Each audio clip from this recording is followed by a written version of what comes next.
Ah, no, yo eso sí, yo... ¿Sabes a mí quién me dijo una vez, lavar los platos tiene un efecto relajante? Sí, a mí me relaja. El Javier Ceballos, él me dijo eso. Y probé y es verdad. ¿Así? Sí, sí, en la pandemia lo que más dice es lavar platos más que trabajar. Oye, hemos empezado con una asamblea que nos va, creo que a dar mucho material, ya dio mucho material. Ya significa un punto de atención. Y yo quisiera empezar por el final. ahí. Más que por ahí, doctor Herrera, Francisco Herrera Panchito Arauz. nos aceptó la invitación acá a la salita, ¿no? Sí, nos ha aceptado. Ya lo venía trabajando desde hace un par de semanas. Ah, eso ya, sí. ya le... Sí, Sí, había ya lo sido venía ese trabajando, loco, sí. ¿no? Sí, los que quiero que vengan, les mando el programa ahí de muestra. Para que vean, para ¿no? que vean. Y creo que Para se sienten, enganchar. y se Es sienten agradable. cómodos. Es agradable. Quiero empezar por el final porque a mí me ha llamado mucho la atención. Y quiero ir al inicio porque lamentablemente la asamblea anterior terminó de una forma que creo yo desluce aún más lo deslucida que estaba. El tema de José de la Gasca reconociendo pública y abiertamente que no hay razón alguna, no hay tiempo más que razón, y que las reformas, que no habrá constituyente, que todo se efectuará vía reforma parcial. ¿Esto le carga de trabajo a la asamblea entonces? Yo creo que van a cometer un error. ¿Por qué? Por una razón simple. El gobierno no tiene mayoría. Una ¿y qué mayoría fue lo que sólida. votó? No, eso que tienes es un remedo. Es una gobernabilidad arrastrada. Es una cosa sin nombre. Pegada con saliva, como se dice coloquialmente. Bueno, usualmente se dice pegada con ¿Cómo se babas, dice? ¿de acuerdo? Sí, pero yo prefiero decir... Usted es muy diplomático, doctor Vela. Yo... aquí. Más formal. Sí. No tienen mayoría. Eligieron a golpes de negociación cada una de las dignidades. Tuvieron que parar las sesiones en cuestión de minutos para negociar cada una de las... Bueno, 2 veces pararon, ¿no? Sí. 2 veces. Sí. Se les cayó la segunda vicepresidencia primero y luego tenían problemas para las 2 vocalías. Eso es una muestra puntual de que no De que tienes. no llegaron con todo listo. No tienes. No tienes mayoría. No tienen los votos para tener una mayoría. es No verdad. tienes 77. Para aprobar una reforma constitucional. 90 y... No, necesita 77. 77 para la Ahí, por reforma, ejemplo, ¿sí o no? 101 para la enmienda. O Claro, 102. No, perdón, es 70. Esa duda tengo yo. 102, A ver, para la reforma 102. parcial tú necesitas mayoría absoluta, que son 77 en esta asamblea, pero No, la reforma, 101. tú vas a las urnas. 101. Ajá. Tienes que ratificar. Para la enmienda necesitas mayoría calificada, que son 101. Correcto. Yo pensaba que era 102, 101. Ya. ¿Cómo los consigues? Negociando. O sea, son buenos para negociar, hay que reconocer, ¿no? Sí, pero qué vil, qué sucio suena eso de negociar. O sea, Pero la Suena política a no es pulpería. negociación. Exactamente, por eso es sucia. Pues. Negociar. ¿No es acordar?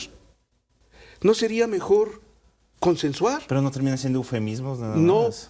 terminan Es un cambio de siendo, término. terminan siendo conceptos aplicables y no el vil negocio en donde ¿qué hay? El intercambio de poder, de traición, de dinero, de cargos o de miedo. No me van a negar que la asamblea que acaba de instalarse estuvo rodeada del miedo. Las denuncias del día anterior de que la asamblea iba... Lo de la rebelión. Claro, iba a soportar una rebelión, el pedido de militarización, la presencia de la escolta legislativa, amenazando a los legisladores. Eso es miedo. Y en ese marco de miedo, difícilmente funciona la democracia. Y doctora, yo lo que observo es un tema que no quisiera relacionarlo con la escasa capacidad de conocimiento, que eso ya creo que queda claro, sino ya incluso del lugar y del sitio donde se encuentran todos quienes han accedido a esta asamblea, hay gente capaz de poder llevar adelante una reforma, si sea parcial, mínima incluso, ya que no va a haber constituyente. Hay material, capacidad ahí. Creo que es bueno que no haya constituyente. A mí por lo menos me agrada. Me agrada la idea. Creo que hemos coincidido, ¿no? Sí, Usted y yo hemos coincidido. En esto de la asamblea, sí. Pero todavía no estoy tan segura que no haya. Yo prefiero no cantar victoria. O sea, qué bueno que no haya, porque me parece que es un proceso costoso, ya lo conversamos en algún momento, costoso, largo. Creo que la reforma parcial siempre va a ser menos traumática. Si se puede realizar, yo sí creo que se puede, porque al final del día es una discusión, sobre todo de política, con asesoría, con los asesores, que si tú quieres, del tema técnico, pero al final es la discusión política lo que importa, lo que va a determinar cuáles son los cambios o qué son los cambios que se necesitan o no. Yo creo que es posible. Y yo creo que es posible sobre la base incluso de ir consiguiendo estos votos que se necesitan. Me parece a mí que incluso Revolución Ciudadana, si se le plantean temas que para la ciudadanía son importantes, como por ejemplo el CPCC o el paso de funciones del CPCC, que es algo en lo que coincidimos la mayoría, yo creo que Revolución Ciudadana hasta podría aceptar. No sé no estoy tan seguro. No sé si es una eliminarlo. institución emblemática de repente de la línea. Más que emblemática, viene a ser esta institución que se ha convertido en la más apetecida. Te lo dicen de dientes para afuera. No sé si van a coincidir conmigo los tres. De dientes para afuera te dicen que hay que eliminar el CPCS. Ya, desde Moreno, y resulta que Moreno no eliminó el CPCS, sino que lo que hizo fue crear este consejo transitorio que algunos lo elevan a los altares. Yo soy completamente crítico. El doctor Herrera ni se diga. El doctor tiene un término ahí. Sí, fuerte. ¿Cómo dices? El pestilente, ¿cómo dices? El pestilente legado de Julio César Trujillo. Ese es el término que usa el doctor. El pestilente legado de Julio César Trujillo. A mí me preocupa que le quieran encargar a esta asamblea una reforma. Esa era mi duda. Una enmienda. Pero tú quieres que haya constituyente. No, yo no quiero que topen. Yo también. Esperen un segundo. A ver, ¿por qué lo digo? Se fijaron, ayer un reportaje interesante de Coavisa sacaba la edad fluctuante de los asambleístas. Es verdad. Hay un asambleísta de 18 años, 19 años. El de 19 es el más joven. Sí, ya. El promedio está entre los 20 y los 35. Casi ninguna experiencia. No existe una correlación entre la sociedad y sus representantes con lo cotidiano de la vida de la ciudadanía. Me refiero a quién representan esos asambleístas. Y representan a una generación millennial. Lo millennial equivale más o menos al 49% de la asamblea. Pero entonces tú no estás de acuerdo con que se haya en la Constitución actual. La Constitución está a 18, ¿verdad? 18. Bajaron de 25 a 18. No estoy en discusión de la edad. Sí estoy en discusión de la experiencia, del conocimiento. Pero creo que va de la mano, Flor. No, perdóname. Hay gente que a determinada edad tiene un conocimiento muy vasto, por ejemplo en derecho, pero no a los y que 18. puede ser... Pongámosle en buen término y pongamos a esa gente que ha llegado a un nivel de conocimiento vasto. Pongámonos en ese plano, ¿ya? Para no desmerecer a nadie. Pero frente al país y una constitución tan controvertida, tan poco debatida, y especialmente en esos sectores, ¿y les vas a encargar a ellos la reforma? ¿Le vas a encargar a un presidente de la Asamblea que ni siquiera conoce el reglamento del manejo legislativo? Oye, avergüenza. Pero es cierto, el señor Olsen en la sesión inaugural demostró no haber leído el reglamento y cuando suspende actúa de mala manera. No le puedes reclamar, pues. Se supone que si eres presidente tienes que haberlo leído. Y finalmente, lo que dice mi doctora, habrán términos con los cuales se podrá conversar con Revolución Ciudadana. Ojalá les dejen hablar, pues. Exacto. Y esto de omitir la voz disidente o la voz opositora... No, eso es antidemocrático, eso es totalmente antidemocrático. Es que lamentablemente eso ya se está haciendo una constante, ¿no? O sea, el presidente tiene esa prerrogativa en la medida en que te puede dar la palabra en las sesiones o no. Entonces, de alguna manera, quien tiene la presidencia sí tiene esa potestad de bloquear quién va a hablar en las sesiones. Bueno, hablemos de hechos puntuales. Esta corriente que en algún momento se transformó en un temor, fue un temor, y sí creo que era algo para temer, la verdad, de que la madre del presidente de la República sea presidenta de la Asamblea.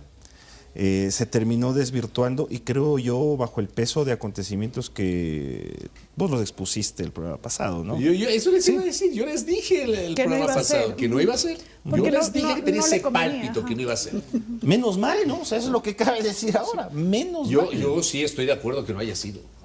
Tiene más experiencia política que Nils Olsen, ¿no? Sí, pero, a ver, yo parto de la forma y luego del fondo. En la forma, a mí se me hubiese parecido impresentable. Así es. Por más de que, digamos, jurídicamente podía ser, porque cualquiera de los 151 legisladores puede acceder a la presidencia de la Asamblea Nacional, pero es la madre del presidente, ¿ya? Y luego, el rol de quien ejerce la presidencia, que ahí creo que es un buen punto el que aborda Francisco respecto de la experiencia o inexperiencia que puede tener el líder de la legislatura, no es un rol solo político, sino administrativo. Exacto. Que te demanda 24/7. O sea, no es así nomás que tú delegas. No. La cabeza del poder legislativo tiene un rol no solo político, sino administrativo. Yo no lo veo en esas a la señora Anabel así. No lo hubiese visto en esas ahí. Yo creo que ella, digamos... Creo que como dato concreto es el tema de quién es su suplente. Eso creo que ya terminó de ser bueno. Sí, es el señor Matobello. Sí. Es un político cuencano. Eso ya creo que daba a entender lo que iba a suceder y va a suceder en torno a la presencia de la doctora Sinaí. ¿Cómo pasó con León, pues? Claro, sí, que lo hablábamos en el programa pasado. Ahora, estas figuras a mí sí me lleva a pensar que creo que estamos entrando en una etapa donde en cuestiones de imagen, en cuestiones de puestas en escena, en cuestiones de digerir para el gran público, para el gran electorado, yo creo que sí se está queriendo instalar, y yo no sé si es la misma percepción suya, Francisco, sí se está queriendo instalar como una figura monárquica acá en el Ecuador. No, a ver, y aquí vienen ya mis preocupaciones anteriores, pues. O sea, para mí hubo fraude. Ya sé que me vas a reclamar. No. Yo respeto lo que y yo decía, es que el fraude no solo es el momento de contar los votos, pues. Fraude es cuando el presidente no cumple con las normas. Fraude es cuando el candidato no cumple con el código. Fraude es cuando el Consejo Nacional Electoral se muestra parcializado. Fraude cuando se viola la ley, cuando todo el aparataje del Estado se pone al servicio del candidato. Lo que le hicieron a Topic, ¿no? Y lo que le hicieron a Topic. Es decir, ahí hay el fraude. Yo creo también. Que se complementa con el contagio de los votos. Pero todo el proceso fue fraudulento. Y estamos acostumbrados. Aquí todo el mundo se fija en el reclamo de Revolución Ciudadana por el contagio de los votos. Y lo anterior. Y todo el proceso violatorio de la ley, que ni siquiera le hubieran permitido al señor ser candidato, no presidente, candidato. Pero doctor, no desvirtúa o no termina frivolizando, que esa es mi opinión, el tema de insistir con argumentos tales como la tinta del esfero, el flash del teléfono. No termina este tipo de argumentos sobre los que está insistiendo Revolución Ciudadana, sus líderes, su candidata, su líder máximo, y no sobre estos argumentos que yo creo que son reales. O sea, existió una cancha inclinada. No, eso es innegable. Pero no termina frivolizando esos argumentos de repente. Siempre y cuando no hubieras cambiado las reglas de juego en la mitad de la carrera. ¿Por qué pusieron lo del teléfono entre primera y segunda vuelta? ¿Tiene explicación? Entonces ahí se presta para lo demás. No debieron haber impuesto la norma del teléfono para evitar especulaciones de cualquier tipo. Si la querían poner, pónganla un año antes, como manda la ley, y hubiéramos tenido que aceptar. Pero en este momento, un abuso de ese tipo genera cualquier tipo de especulación. Ahora, cualquiera. Las próximas elecciones, que no sabemos cuándo van a ser ni de qué van a ser, deberían ser las seccionales, claro, ¿no? A ver, las próximas en teoría son las seccionales. Ya. Si es que no hay asamblea. Si es que no hay constituyente, bueno, tienes, para no hablar de elecciones, tú tienes a la vuelta de la esquina y dependiendo de lo que pase en los siguientes 5 meses y pico, el proceso revocatorio de mandato en Quito. que no es un tema menor. Ya necesitas 200 y pico de miles de firmas, tienes 6 meses para recoger, entonces, en teoría, en el último trimestre del año, se podría dar, si es que completan esas firmas, el proceso revocatorio del alcalde. Pero solo en Quito. Que sí, pero creo que es un tema para apuntar. Es un tema para apuntar porque... Está ahí en la mesa. Sí, porque hablas del alcalde de la capital, nunca ha habido un proceso revocatorio en Quito. Es un proceso que viene después de las elecciones. Yo creo que, más allá de que yo pienso que el electorado, obviamente, el electorado vota emocionalmente, pero además el electorado es voluble y puede cambiar de un mes a otro, de una semana a otra, su forma de pensar. Aquí en el Ecuador tenemos casos emblemáticos. A ver, Noboa ganó la elección o llegó a la segunda vuelta en 2023 en una cosa que nadie se explica. Va al debate con 3% de intención de voto y termina pasando la primera vuelta con 23%. Entonces, no sé qué vaya a pasar. Yo creo que hay una serie de factores. Si le va bien o no al gobierno. Hay tantas cosas que pueden ocurrir, pero ese proceso de revocatoria puede ser clave. Y de ahí, en teoría, tú tienes las elecciones seccionales de febrero del 2027. Entonces, ese va a ser un proceso igualmente clave porque, digamos, Revolución Ciudadana tiene Quito. Pavel Muñoz, si no tiene la revocatoria, puede acceder a la reelección. Aquiles Álvarez puede buscar la reelección. Bueno, Marcela Guiñaga puede buscar la reelección. Y con Aquiles Álvarez hay que ver también qué sucede. Por eso te digo, sí, te hablo yo de lo posible. Pero Leonardo Orlando ya no, Paola Pavón ya no, J. Lloret sí, para mencionar algunas figuras. Marcela también. Marcela sí puede, claro. Marcela puede. Yo digo, y me preocupa que vengan elecciones. Sí, me preocupa seriamente que vengan elecciones. Con lo que acaba de pasar. No, con acá en ¿Quién me garantiza las siguientes elecciones? ¿El CNE? ¿El TCE? ¿Quién? Claro que se los ha cuestionado y que no les puedes poner juicio político. O sea, y no puedes. Y han abusado del poder, porque ahí hay un abuso del poder. Y han hecho lo que les ha dado la gana a la señora Tamaín y su combo, con la mayor sinvergüenzura posible, utilizando un palabra. Y la señora ha encabezado varios procesos cuestionados y cuestionables. O ya nos olvidamos que la fiscal Diana Salazar le amenazó con allanar el TCE, digamos el CNE, si es que no ganaba Guillermo Lazo, revelado en los chats de Villavicencio. ¿Y tú crees que esa señora y ese grupo de gente nos puede garantizar elecciones? Oye, pero tú has dicho algo y yo le pregunto a Jimena, esto de que no se puede enjuiciar políticamente, fiscalizar a la función electoral, ¿está en la Constitución? O sea, no le puedes iniciar juicio político mientras haya un proceso electoral. Pero eso dice la Constitución. Sí. Mientras haya un proceso electoral no puedes, por eso es que todos los juicios políticos que se iniciaron en el proceso electoral se archivaron. Pero eso para ti es sano, ¿o no? Ahora puedes porque no estás en proceso electoral. Claro, pero digo, ¿para ti eso es sano o no? De que no se les pueda... tiene una buena intención y es que no haya esta presión política para quien está en la función electoral en el momento del proceso electoral. Por eso incluso tienes blindajes incluso de las sentencias del TCE en proceso electoral. La Corte Constitucional no las puede tocar cuando estás en proceso electoral. Entonces son como blindajes que tienen la función para impedir que haya una influencia política y judicial. Pero yo también, a propósito de eso, me parece fantástica la explicación de Jimena. Yo me pongo a pensar, ¿no? Hay una serie de factores que no son menores. Este Consejo Nacional Electoral está prorrogado. Sí, exacto. Ya varias veces. Este Tribunal Contencioso Electoral está prorrogado. Igual los jueces del TCE. Los jueces por eso, del Tribunal Contencioso Electoral. Perdón, el CNE. La fiscal está prorrogada. ¿De quién es la responsabilidad? Del Consejo de Participación Ciudadana y Control Social. Y por eso yo discrepo cuando le leo al señor Verduga o le escucho al señor Verduga o le miro sus videos donde él dice que la verdadera razón es que ellos querían supuestamente impulsar el proceso de renovación de la Fiscalía y les impidieron.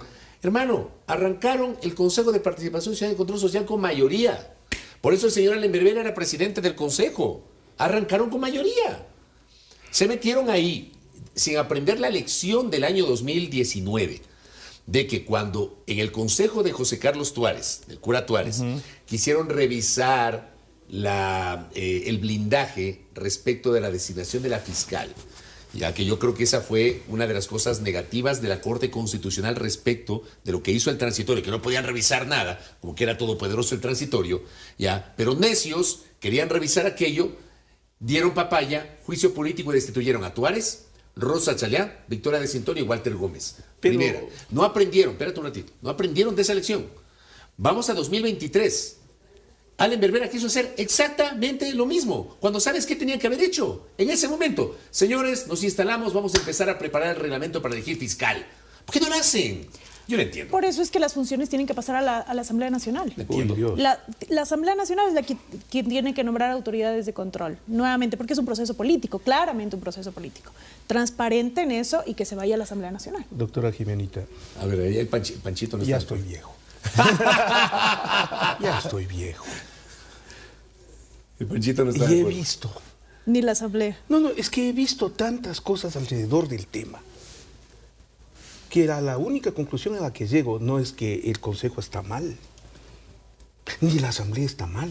No, la clase política ecuatoriana. Seguro. Mediocre, ignorante, falta del respeto por las leyes, desinstitucionalizada. Eso vamos a coincidir. Sin ningún Totalmente. sentido de país. Clase política ecuatoriana. Verán que les pongo a toditos. Y si hay alguna excepción, esa me confirma la regla. Mediocres, desinstitucionalizados, incapaces, incultos, no respetan las leyes. Y a eso les quieren dar, a que elijan autoridades. Vean lo que han hecho con el Consejo de Participación Ciudadana. Tú rememoras una serie de datos. Yo soy más crudo. Regresa a ver lo que ha sido los procesos de elección de autoridades. ¿En el Congreso? En el Congreso. Sí. Ya, una vergüenza. O sea, la mayoría Una igual va a vergüenza. elegir, ¿no? Vean, entre Claro. ellos mismos se denunciaban. ¿Cuánto se negociaba o con quién se negociaba? Y hay una anécdota, vos que te encanta andar rememorando las anécdotas, Bela Vinces, John Fabricio. Llegó un momento en que las negociaciones tenían que ser tan secretas y tan oscuras en los días de la economista Cecilia Calderón. Esa es tu época, no la mía. Que tuvieron que meterse al baño, y al baño de hombres, para que no escuche el economista Calderón, que les andaba siguiendo en todo lado para no permitir una negociación oscura. Hasta ese Cuando nivel. existía el FRA.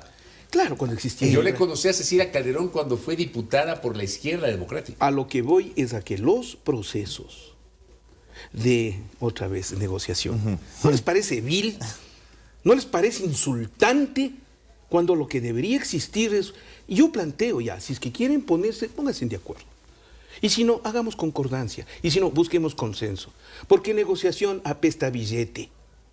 Negociación O sea, la palabra te disgusta. Claro, sí. Apesta a negociación obscura. Apesta a entrega de poder. Que siempre hay. Ya, pero es que, a ver, ese es el problema. Hace un momento hablábamos de que vimos el fraude. Y casi nos acostumbramos al fraude. Sí, yo coincido. Y yo vimos coincido. que, por ejemplo, la Asamblea haya tenido una sesión tan escabrosa. Exacto. Y casi nos acostumbramos. Y entonces Bueno, ahora... más o menos. No, No no. hay que generalizar, porque, por ejemplo, No, en no, el espera. tema de la cancha inclinada, hubimos voces. No, sí. Hubimos A ver, voces, y me incluyo, perdóname, Fabricio, sí, hubimos sí te voces que- reconozco eso, porque además no solo en eso tú recuerdo que siempre hablas, sino no se acostumbren a la violencia. No se acostumbren. No normalicen la No violencia. normalicen. Yo creo lo Entonces, mismo. no normalicemos la corrupción en la elección de autoridades de control. No, pues. no puedes No normalizar. normalicemos Sí, que la negociación sea a ese nivel vil de pulpería, de cantina, de tienda de Me esquina. encantó el término pulpería. Pulpería. Hay que recordar que en el Congreso Nacional se elegía desde el presidente de la Corte Suprema La de Corte- Justicia, no, los magistrados, no el magi- presidente.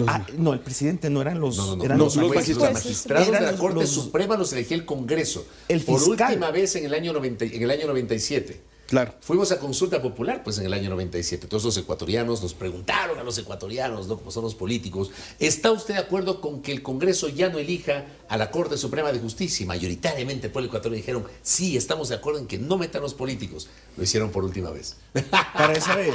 Pero, a ver, se elegía el fiscal, se elegía el contralor El procurador. procurador, procuradora, contralor, contralora. Superintendentes de bancos, de telecomunicaciones, No, compañías. Telecomunicaciones no había. No había, pero en ese entonces ya comienza a Pero figurarse. todo el grado de superintendencia. Las autoridades de control en general. Se elegían en la Asamblea, es En el decir, Congreso. en el Congreso Nacional.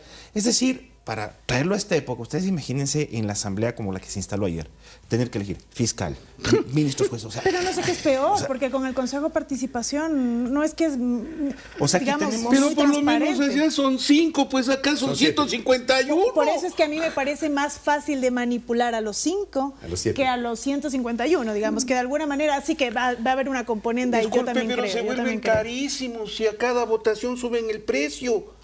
¿O por qué creen que suspendían a cada rato las sesiones en la asamblea inaugural? ¿Por qué fue? Porque a cada momento las presiones y las exigencias eran mayores. Hay pasajes, además, deben acordarse, seguramente tú te acuerdas, no sé si Esteban, no creo que la doctora Ron, porque es mucho más joven que nosotros. Por eso mucho le más. dije que ya estoy viejo.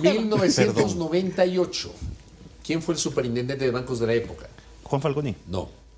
Doctor Jorge Jorge Egas Jorge Peña, Egas, claro. que fuera ministro del Trabajo de Febres Cordero, Febres Cordero. en el periodo anterior. Doctor Jorge Egas Peña, cuyo estudio jurídico estuvo vinculado al Banco del Progreso. Claro. Dato no menor. Porque el Banco del Progreso, en el año 99, gran banco, que era el que te pagaba la más alta tasa de interés por depósitos a la vista. 99%. La más alta tasa de interés por depósito, no a plazo, sino depósito a la vista. Por eso todo el mundo, los que les compraban la renuncia y salían del sector público en el gobierno de Maguad, iban y depositaban su plata en el Banco del Progreso. Y claro, cuando quiebra el banco, esto fue un caos. Pero bueno, nominan, o sea, mandan la terna desde Carondelet, presidente Maguad, encabezando Jorge Egas Peña. No se pusieron de acuerdo y entró por el Ministerio de la Ley el doctor Jorge Egas Peña, que fue, digamos, su papel más emblemático, El la feriado. noche del 7 de marzo del año 99, si la memoria no me es infiel, que fue domingo. Aparece en cadena 8 de la noche anunciando No. el feriado bancario por 24 horas. No, Fabricio, fue al 8. El 8 entonces. El lunes 8 a las 7 No, de el la domingo. mañana. El domingo. No, fue domingo. El domingo, a ver, Domingo el de domingo. noche. Fue domingo para lunes. Fue domingo de noche porque para anunciaba lunes. para el lunes ya no había. ¿El feriado? Sí. No, domingo de noche el anuncio. Y el lunes ya no abrieron. donde estaban cerrados los bancos. Y era feriado por 24 horas. Ya. Domingo de noche. Me acuerdo clarito. Era está una terna que por lo general y por un tema de costumbre, el primero de la terna era el... Claro, generalmente el Nosotros primero de la rellenábamos, terna es pues. el que digamos, es esa práctica no escrita de que el primero es el que quieren que sea elegido. Pero es que no puedes Y la terna la convertir- enviaba aquí en el presidente. El presidente Ya. enviaba la terna al Congreso. Pero lo que yo digo, a ver, por lo menos ahí tú sabes que tienes alguien que no que te está respaldando, pero tienes a un bloque político detrás, ¿no? Tú sabes que esa autoridad Ese es el viene de este punto. partido, esa autoridad viene... Ese es el punto. Con el Consejo de Participación todo pareciera que es por méritos, y no es verdad. No es que gana el que mejor, No, el que más eso sabe. es A ver, Concursos me da la impresión de por qué dañaron el Consejo de Participación Ciudadana. ¿Por qué no podían elegir en la asamblea? Pues? Entonces ahí le dañaron a todo. Ese proceso es inacabable, además inaceptable lo que ha pasado con el Consejo de Participación Ciudadana. Yo coincido. Empezando por Trujillo. Pero Sí, cada El quien abuso de antes también, Trujillo, Sí, sí, sí. el abuso de Trujillo de llegar a decir que estaba por encima de la Así Constitución. es, tal cual. No, esa es una declaración desafortunada. Es un acto corrupto. Totalmente, pues. Por eso hablo yo siempre del pestilente legado de Julio César no puedes Trujillo. negar Pero que- ¿sabes por qué? Por el pestilente legado de corrupción que dejó con ese tipo de actitudes. Ahora, trasládalo eso a la Asamblea. Y te vas a encontrar, oigan, ¿no les parece inapropiado que la elección de las autoridades de control se convierta en una moneda de cambio? Eso es grosero con un país, pero ya nos acostumbramos. Pero pasó en el Congreso. ya Pancho, pasó, en el Congreso. y pero va a también- pasar, Pero y también está volverá a ser. pasando, y ha pasado en el Consejo de Participación Ciudadana y Control Social. Nos hemos acostumbrado a eso. Me parece. Y O sea, no solo han es cambiado los consciente. nombres de las Sí. instituciones, pero Y los el mecanismos. número, y el número de personas. y el pero, número de personas. pero al final del día, ¿cuál es la solución entonces? Es que esa es la parte compleja. Claro, evidentemente necesitamos un cambio de las organizaciones políticas, de los partidos, compromiso de los partidos políticos, pero eso es más complicado. ¿Cuál es la solución inmediata? O sea, Para para mí no hay mí, otra que enviarlo sinceramente, a la yo creo que Asamblea. tiene que regresar a la Asamblea Nacional, Yo también no le encuentro otra. pero obviamente con algún tipo de mecanismo Tal vez más que, reglas, de alguna, ajá. que de alguna Con manera una- te permita, no sé, reales vedurías, no sé, un proceso más riguroso, que no sea solamente que el presidente manda una terna y ya. Con un vínculo ciudadano, con un vínculo de participación, pero un vínculo de organizaciones porque vienen estas civiles. Organizaciones que se adjudican que son de la sociedad civil. Yo no sé qué piensan ustedes, pero yo digo, dicen, soy el representante de la sociedad civil. ¿Quién? ¿Quién es la sociedad civil? Tú eres la sociedad civil. Todos. Ocho, la sociedad civil. Y nos sentimos representados. No. Tú eres la sociedad civil. No, ni me pongas en ¿Tú eres la sociedad civil? ¿Tú eres la sociedad civil? Más sociedad civil serás vos. O sea. No, y oye, perdón, Fabricio, ¿y que no hay sociedad militar? Porque la sociedad civil debería tener una contraparte, que es la sociedad militarizada. Es como, o sea, que además que tienen derecho a votar, ¿ah? Mira, que no tenían antes. me preocupa una cosa, que institucionalmente en el Ecuador se siga heredando esa maldita tradición de los conquistadores. ¿Qué es? Las normas del rey de España se acatan, pero no se cumplen. ¿cuál es la diferencia? Ahora, ninguna. El no cumplimiento de la norma. Pero ninguna. Dictan leyes. O sea, está bien, esto funciona. Crean instituciones. Y después de un rato empiezan a violentar, a transformar, a destruir, a derruir.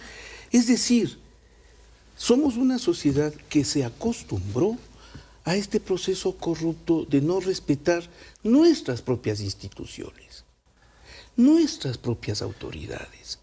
Y siempre estamos en conflicto para elegir a la autoridad, para luego no respetar a la autoridad. ¿Cómo vieron ustedes ya en lo que tiene que ver con la conformación de la Asamblea? Yo lo trasladaba a términos futbolísticos. La conformación de la Asamblea, y decía que... Siempre compara con... Pero está bien, eso es su parte. Es lo máximo la relación. Yo que le defiendo siempre doctor, tenemos. pero Es obvio que se va a acordar que el día que falleció el expresidente Roldós había un partido de fútbol. Y no pararon. No, y se acuerda Y con, no pararon. con los goles, se acuerda. Sabes que yo tengo como proyecto personal, que no sé si lo llegue a cumplir, no sé si llega la próxima semana yo mismo incluso. ¿Pero por qué eres inconstante o qué? No, ¿sabes por qué? Porque pues, pasan tantas cosas. Yo tengo como proyecto personal el hacer una novela de ese día. Una novela, ¿verdad? Del 24 de mayo del 81. Es que es un hecho tan Del 81. increíble en la historia del fútbol y en la historia política del mundo. O sea, eso no ha pasado nunca y no volverá a pasar. Lo que sucedió ese día es increíble. Yo tengo como proyecto hacer una novela de eso alguna Doctor, vez. hablarame. Le tengo un montón de datos de ese día. Chuta, vea, créanme que... Hablarame, me llama nomás, yo voy. Créanme que es trasladarlo a la ficción, Yo tenía 7 la añitos, realidad. Es un hecho tan increíble ese. Pero bueno, para trasladar a términos futbolísticos lo de la Asamblea, ¿cómo vieron ustedes esto de que ahora Revolución Ciudadana tiene una filial en este bloque que encabezaba Raúl Chávez con Jaime Estrada? Ya te voy a explicar. Esto se llama Zapara. A ver. Pero esa Zapara tiene un antecedente. Lo que pasa Ojo, es que las aquí filiales Ecuador, en el fútbol acá también son sí, Zapara, claro, te tienes digo, Independiente ¿no? Junior Claro, es y Zapara qué sé yo, también. Zaparas, bueno. Sí. ¿Cuál es la filial de Barcelona? Chacaritas. Chacaritas, ¿no? Exactamente, sí. A ver, en el año 2013, hagamos el ejercicio de memoria. Año 2013, la Alianza País logra 100 de 137 legisladores. Una cosa inédita. O sea, logra 100 de 137, una mayoría. Correa había ganado con 58%, le sacó 30 puntos de ventaja a Lasso, sin segunda vuelta. O sea, fue un triunfo espectacular de Correa y por añadidura un triunfo espectacular de Alianza País, 100 de 137. Llegan el 14 de mayo del 2013 a la Asamblea Nacional y, oh sorpresa, pues, registran 2 bancadas. Registran Alianza País, se registran como 82 asambleístas de Alianza País Y 18. y lo parten, y la parten a la Alianza País. Y registran 18 de los aliados. La filial. La filial. La filial. Claro, en esa estaba, por ejemplo, gente que no era de Alianza País, pero que corrió con su movimiento local, con el respaldo del movimiento local y de Alianza País. Había una señora del Oro llamada Rocío Valareso. Social cristiana. No, ella era de un movimiento que se llamaba... Primero el oro o algo así era. era el que lideraba Montgomery Sánchez. Sí. Ya, pero se me fue el nombre en este momento del movimiento. Pero ellos hicieron alianza con el correísmo. Tenías otros casos por ahí. Pero también ahí estaba, por ejemplo, me acuerdo clarito, Rosana Alvarado, Virgilio Hernández, entre las figuras que son de Alianza País, pero les pusieron más o menos lo que pasó ayer, este la miércoles filial. con Raúl Chávez y con Jaime Estrada. Jaime Estrada Medranda. Entonces registran otra bancada, ¿para qué? Para Más asegurarse el control del CAL. El CAL es el Consejo de Administración Legislativa. ¿Ya? Entonces tuvieron 6 de 7 en el CAL. El séptimo era José Ricardo Moncayo de Creo. ¿Ya?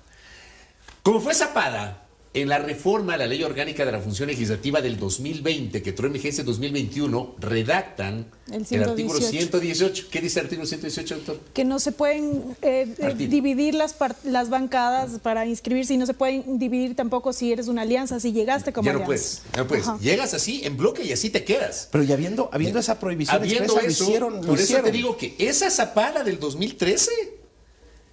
Y pretendieron hacer el 14 de mayo, la misma Zapata. Entonces llegan, y claro, ahí, perdóname, hagamos una mea culpa también desde la prensa. ¿Qué pasó? No me hagan asustar. Los colegas, me parece a mí, muchos colegas y muchos medios pecaron de falta de olfato. ¿Ya? Falta de olfato político, porque publicaron que se había partido el bloque, que no sé qué. Sí. No, era una maniobra de Revolución Ciudadana para tener otro bloque adicional y asegurarse al menos 2 representantes en el CAL. ¿Qué es lo que dice Francisco? Saltarse la norma. Pero a mí sí me parece que es un saltarse la norma de lado y lado, ¿no? Claro. Porque lo propio pasa con el bloque oficialista generando en el CAL, digamos, esta mayoría absoluta, sin permitirle a la Revolución Ciudadana tener un representante. Es que ahí viene la otra Zapata. Yo te hablo de la una Zapata. Es que para sapo hay sapo y medio, no te olvides, es ley de la casa. Esta Zapata, esta viveza de pretender dividir el bloque, cosa que no había como legalmente. Esa fue una Zapata. Pero la otra Zapata del otro lado es haber nombrado a una señora que muy convenientemente, el 15 de abril, cuando ya había perdido la elección Luisa González, o sea, no estamos en un multiverso para saber qué hubiese pasado si ganaba Luisa González. Yo creo que ella no se hubiera salido. Pero como perdió Luisa González, 2 días después se sale y se alía con el gobierno. Entonces el argumento fue, a ver, vamos a poner a alguien de Revolución Ciudadana que sea la señora Mónica Salazar. Oye, pero Mónica Salazar ya no está en Revolución Ciudadana. Sí, ya no está, pero ella fue elegida por Revolución Ciudadana. Exactamente. ¿Ya? Fíjese, Zapata. Fíjese, de lo que tú le llamas Zapata, es una grosera violación de la ética política. De la ética política, exacto. Por eso yo le digo Zapata. Espere, ya. Zapata. Tú le puedes denominar así. Para mí es preocupante que esto sea parte del desarrollo político en el país. Por eso no crecemos, por eso no vivimos de manera adecuada, porque vivimos siempre violentando las leyes o encontrando la forma de violentar las leyes. Esto que tú comentas le está costando a Revolución Ciudadana muy caro. Al interior de Revolución Ciudadana hay cuestionantes de por qué eligieron a Chávez.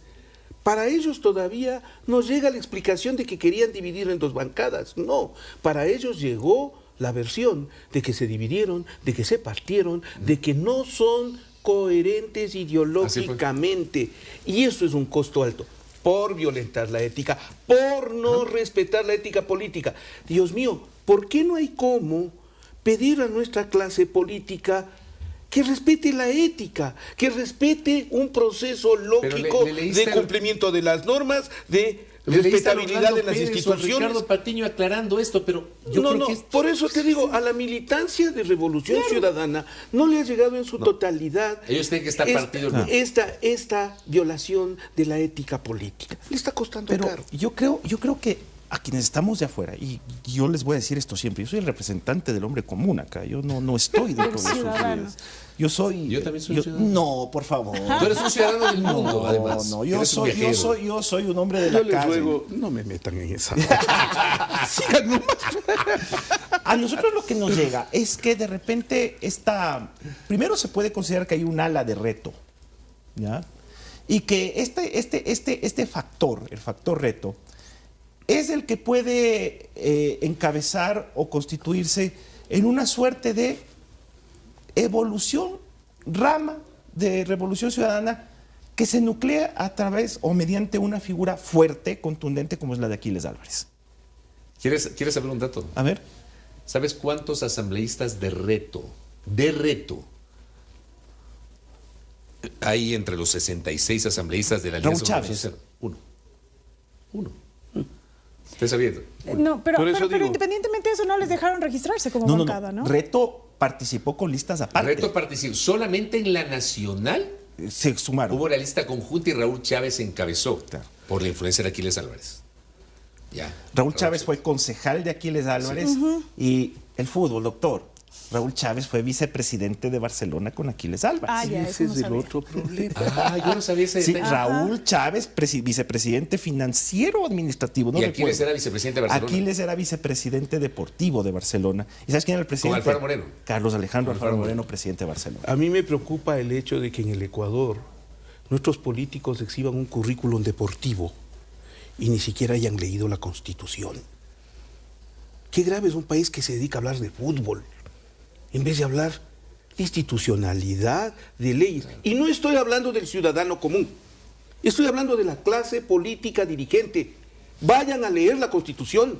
Señor presidente de la Asamblea, lea el reglamento de las sesiones. Por favor, lo único que saben es de fútbol, de trago. ¿De qué más saben? Porque pregúntales si son parte de un grupo de lectores de libros o son parte del grupo que lee medio libro al año, pues. Esa es nuestra clase política, esa es la que nos dirige y llegan al poder, no por sus conocimientos, Sino por su la talento, popularidad. por su capacidad intelectual, Por la plataforma. por haber leído un libro siquiera. Llegan porque fueron dirigentes de fútbol. Y en un país que solo habla de fútbol, difícilmente se puede encontrar un cultivo del intelecto legal. Pero a ti también te gusta el fútbol. No, si no estoy discutiendo eso, yo estoy en el plano del ciudadano y también del De periodista. los cuatro ¿sí? de aquí, que estamos aquí, Ya. solo a Jimena no le gusta. Ya, perdón. Sí, yo no soy muy- Disculpa, no es cuestión de que te guste el fútbol o no. No, es cuestión de que en el país nuestra clase política sea ilustrada para llegar allá. Eso no tenemos. Ahora, eso es más complejo. Sobre el comportamiento de la Asamblea, hay una cuestión que a mí me llamó la atención y por eso yo quería empezar desde lo último hasta el final. Y el final es la salida de la Asamblea Nacional. En el último día de trabajo de la Asamblea resulta que se pone a consideración el Código Orgánico De protección de, de la protección de niñez. la niñez, de niños, niñas y adolescentes, el COPINA. Y resulta que una ley que tiene como finalidad reformar una estructura que está vigente hace más de 20 años, que no responde a estas épocas, que ha sido trabajada en la Comisión de la Niñez, una comisión que algún político incluso hasta la Dijo que era la Comisión de desestimó, Aseo. dijo que era la Comisión de Aseo. Ese político se llama Lucio Gutiérrez Borbúa. Esta ley que tiene como objetivo un sector de la población vulnerable, resulta que termina siendo tratada, perdón la expresión, al caballazo, y se desperdicia un trabajo que primero, el objetivo son 5.5 millones de niños, niñas y adolescentes, y que tenía como objetivo el tratar a la niñez no desde el punto de vista político, sino desde un punto de vista de organización de Estado, como una política de Estado. Nosotros aquí repetimos como mantra, no hay Estado, no hay Estado, no hay Estado. ¿Y saben por qué no hay Estado? No hay Estado porque precisamente este tipo de leyes, este tipo de trabajo, es el que termina precisamente marcando la diferencia entre si hay Estado o no hay Estado. Por ejemplo, el tema del tratamiento del reclutamiento temprano, el tema de las adopciones, todo eso. El tema de la división de responsabilidades entre padre y madre. Exacto. Mira, Pero ¿por qué no pasa? ¿Por qué no pasa ese Por código? deformación profesional también soy abogado y ejerzo, y me ha tocado ejercer casos de niñez y adolescencia en este último tiempo. Y tú no tienes idea lo que el CONA significa, el Código de Niñez y Adolescencia. Un retraso, una especie... El vigente. El vigente. Y que Es no un fue problema reformado. aplicarlo. Esta reforma venía a constituirse en un alivio. Le echaron al suelo. Porque es una Sin ni pelea. siquiera haberla leído, porque Es ni una siquiera pelea. la leyeron. Es una pelea entre los conservadores, está la conservadora y el ala progresista. Entonces, por eso es que al final, cuando no se aprobó una vez más el Copina, en las redes sociales veías gente diciendo, ay, qué bueno, nuestros hijos ahora están protegidos. Claro, porque al final del día es una mala lectura de lo que dice, de la reforma, que yo creo que es una muy buena reforma. Pero meten el tema de ideología de género. Exactamente. Es que se reduce a eso, Fabricio, ese es el tema. Ideologizar. ¿Qué es ideología de género? Para mí nunca hay, por ejemplo, la sentencia de la Corte Constitucional, solamente para homologar, ¿no? La sentencia de la niñez trans. La de la niña trans, que es una sentencia que la Corte Constitucional hace una muy buena intención, o tiene una muy buena intención para proteger a quien está en esta condición. Totalmente mal leída por la sociedad.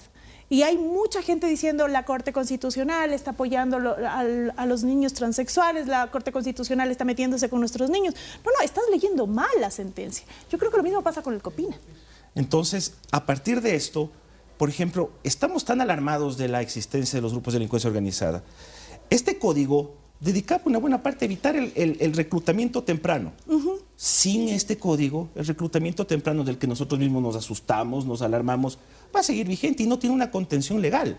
Entonces, cuando hablamos, y esto puede servir para que la gente entienda, cuando nos quejamos de que no hay Estado, eso es verdad. Yo también creo. Es precisamente porque este tipo de reformas trascendentales que se dirigen hacia sectores vulnerables, hacia sectores que deben tener una atención especial, una atención privilegiada, terminaron siendo tratados de una manera tan frívola, sin ser analizados, me parece, artículo por artículo como correspondía, y el daño ya está hecho. ¿Qué va a pasar ahora? ¿Que se nombra una nueva comisión? ¿Qué es lo que corresponde ahora? Y vuelves a discutirla. Ojo, vuelves a discutirla con una comisión, ahora sí me parece más de corte conservador, ¿no? Es posible que cambien muchas cosas. El tema es que, por práctica parlamentaria, votaron, no hubo votos. La única posibilidad era la reconsideración en la siguiente sesión. Eso no va a pasar. No va a pasar. Consecuentemente, ese proyecto será archivado, o sea, de suyo archivado, y toca empezar todo de cero. Y es un trabajo larguísimo. ¿Saben cuántos años se tramitó el Código Orgánico de la Protección de la Niñez y Adolescencia? ¿Saben cuántos años? 5 años. 7. ¿7? 7. ¿En qué llamas de expertos? ¿En qué llamas a la ciudadanía? 7. O sea, es trabajo votado. 7. ¿Y sabes cuántos años estuvo suspendida la votación? 4. El 15 de julio del año 2021, Pirina Correa Delgado, cuando ya fue elegida presidenta de la Comisión de la Niñez, en una sesión del Pleno, pidió suspender, porque se certificó que no había sido cerrado el debate. Porque cuando tú cierras el debate no hay nada que hacer. Cerrado el debate tienes que ir a votación. Entonces, se certificó que no se había cerrado el debate, entonces correspondía aguantar y volvieron a socializar. Yo no puedo entender cómo en este país, en 4 años, no te puedes poner de acuerdo como sociedad en mínimos para evitar que 4 años de trabajo de estos últimos 4 años, sumados a 3 adicionales, se vayan al tacho de la basura. Y hasta tanto, miren todo lo que ha pasado con la niñez y la adolescencia en este país. Así es. En estos últimos 4 años... O sea, desde ese 2020 se ha deteriorado todo a niveles impensados, ¿no? Deterioro de la educación. La educación quedó destruida después de la pandemia. Así es verdad. Deterioro de la atención en salud al menor. Deterioro en las condiciones económicos sociales en sus barrios o comunidades. Y finalmente, destrucción de su vida. Un alto número de niños, niñas y adolescentes son víctimas de la violencia, que va desde el abuso hasta asesinato. Y me preocupa un detalle, paréntesis, Esteban, Estado somos todos. Usted y yo somos Estado, todos somos Estado. El Estado constituido como tal es el conjunto de la sociedad agrupados en torno a esta figura jurídico, político y social.